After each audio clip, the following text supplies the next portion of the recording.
Okay. Welcome back, everybody. Again, I am Bob Calvert, the founder of TalkingWithHeroes.com and our news site, where all these videos, you'll find them on our news site. Thank you for your service.us. Our main website is getting ready to be under construction with a whole new look. So I'm excited to see that happening. So just go to thankyouforyourservice.us and you'll see an article about each of these video episodes. So again, we're here in Colorado Springs. We're here with two Fort Carson units that served together over in Vietnam, and they're having, is this an annual reunion? This is just the second one. The second one. Okay, great. This is going to be our last one. Okay. So let me introduce you here. Well, why don't you introduce yourself? Tell people who you are and maybe a little bit about yourself and how long you served. All right, I'm Paige Lanier. I'm originally from Virginia.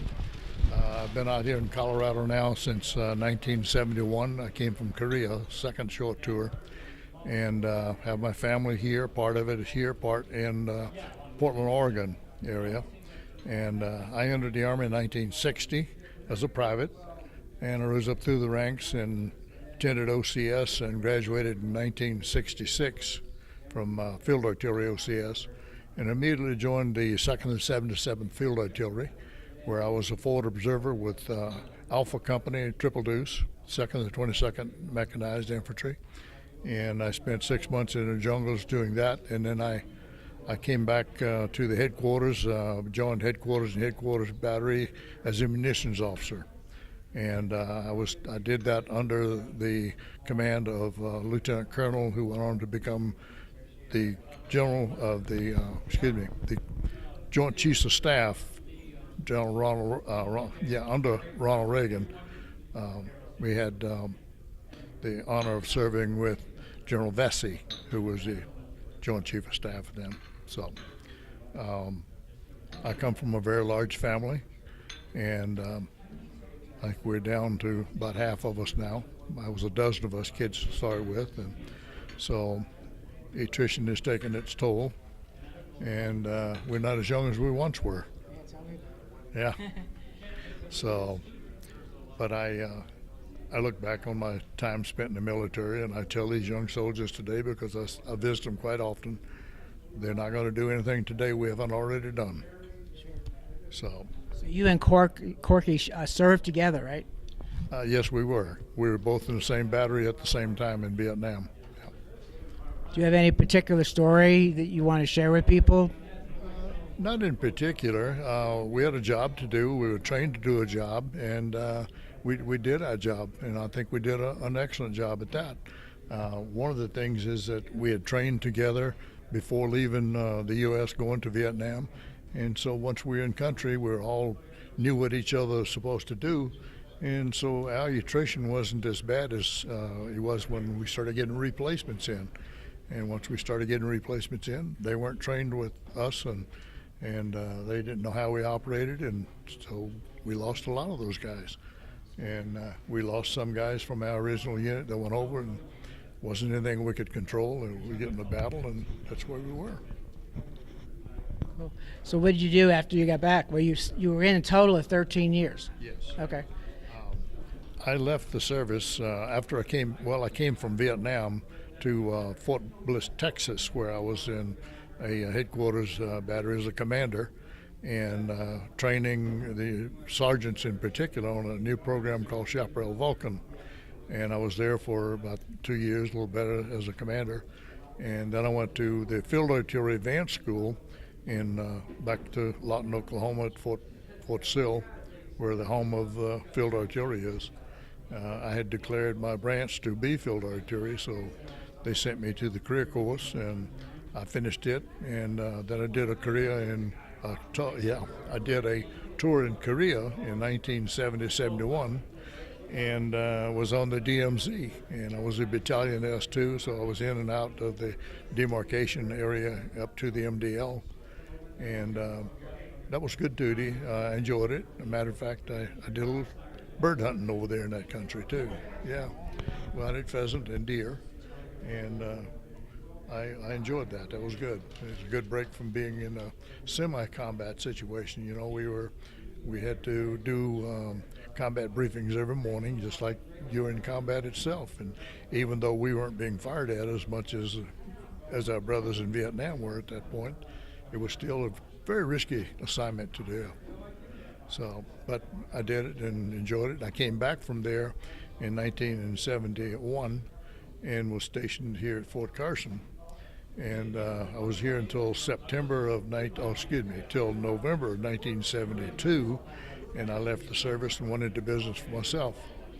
And so I spent 43 years traveling from El Paso, Texas to the Canadian border as a manufacturer's rep in the aftermarket automotive. So you were on the road a lot. I was on the road a lot. So the only difference between being on the road then and being in the military was that when you go on the road in the military, you're gone for at least a year. Right. And in my travels then, 2 weeks was the max I was out. So that was much better for me and the family. Plus you could call on the phone. Yes. Yeah. Couldn't do that. And we look back at the situation we were in. We didn't have contact because my wife is British, so Britain was not involved in the war with us, so they had no news whatsoever about what was going on on a day-to-day basis. But when they did hear something, it was how many people were killed today. We had some days we had 500 or 600 soldiers killed, and that wasn't something that my wife really needed to hear because it was sometime 2 or 3 weeks ago back before she would get one of my letters, and I wrote letters almost every day, and it was just a slow process to get mail. So today these guys are very fortunate. They pick up the telephone and in 20 seconds they're on the phone, sometimes even with a video of their families. They have the MWR, Yes. different places I was at in Iraq, Afghanistan, some had USO, and Right. some of them were on the computer in their where they were staying. Well, today I spend a lot of time with our active duty soldiers, and I enjoy that. And I'm one of the guys that's out to welcome the troops home when they come back from combat.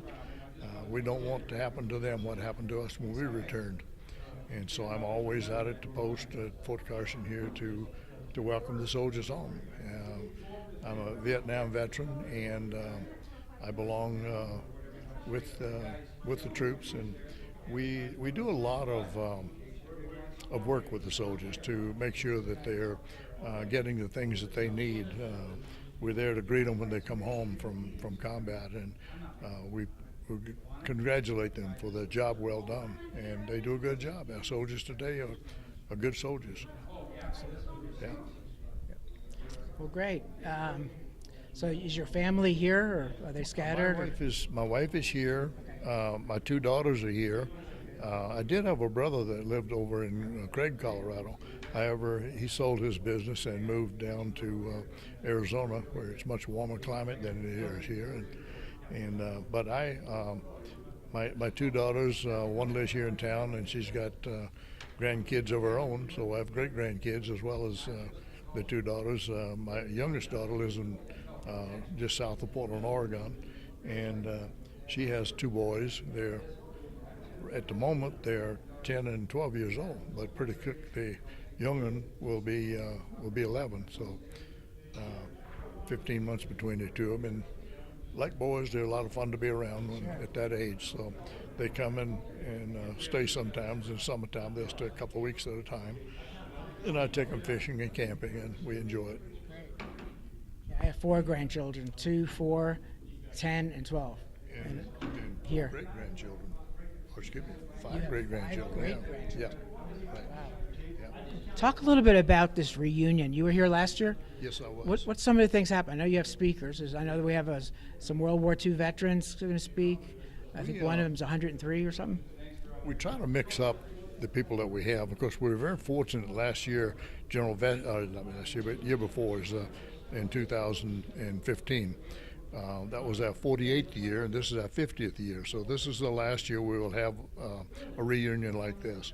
But we meet each day in evening, and we mingle with each other, and we talk about our families.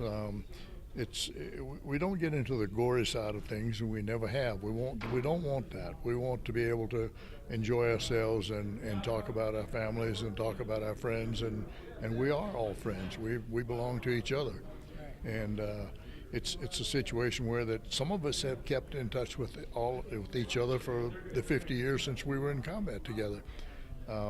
Some of us, this is the first time we've been together in the 50 years since we left there. But it's great to be with these guys, and your old battle buddies. It's quite an honor to be with these guys because they've been through what you've been through, and they know what your feelings are. And again, we trained together, and we knew back then what to expect of each other, and today we still know what to expect of each other. You're going to be doing a sound check for people watching, so we'll hear some of that going on. And I'll try to get as much of the speakers as I can so that we can present them, because I'm not sure I'm going to get to interview them. So we'll see what happens.